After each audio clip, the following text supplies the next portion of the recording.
Hello friend, সবাই কেমন আছো? আশা করছি ভীষণ ভালো আছো।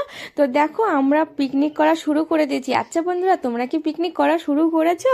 দেখো, আমরা তো ভীষণ মজা করে, ভীষণ আনন্দ করে বছরে শেষে আমরা পিকনিক করা শুরু করে দিলাম।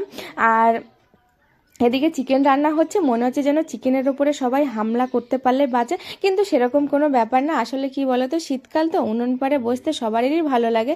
তো সেই কারণে আর কি, ওদিকে আগুন জ্বলছে, সবাই গোল করে বসে আছে। এটাই তো মজা, তাই না বলো? সবাই একসাথে বসে হাসি আড্ডা মজা। আর এই যে পুচকিটাকে দেখছো, আমি জিজ্ঞাসা করছিলাম তোমার কি ঘুম পেয়েছে? বলছে হ্যাঁ, কি সুন্দরভাবে বলছে ওর ঘুম পেয়েছে, কিন্তু না, প্রচুর দুষ্টু করছিল। আর ওইদিকে দেখো, বাচ্চারা সবাই খেলা করছে, আর সবাই খেলা করছে, আনন্দ করছে, ভীষণ মজা হচ্ছে। এদিকে আড্ডা দিতে দিতে রান্না হয়ে গেল। আর এদিকে সীমা দিচ্ছে খেতে। যারা মনে করো যে সীমা বাড়িতে কাজ করে না, কোনো রান্না বান্না করে না, কিন্তু দেখো, সীমা কিন্তু প্রচুর কাজ করেছে আজকে, প্রচুর হেল্প করেছে। কিন্তু হয়তো সীমা না থাকলে আজকে পিকনিকটা হতো না। তো আমাদের কেমন লাগলো পিকনিকটা?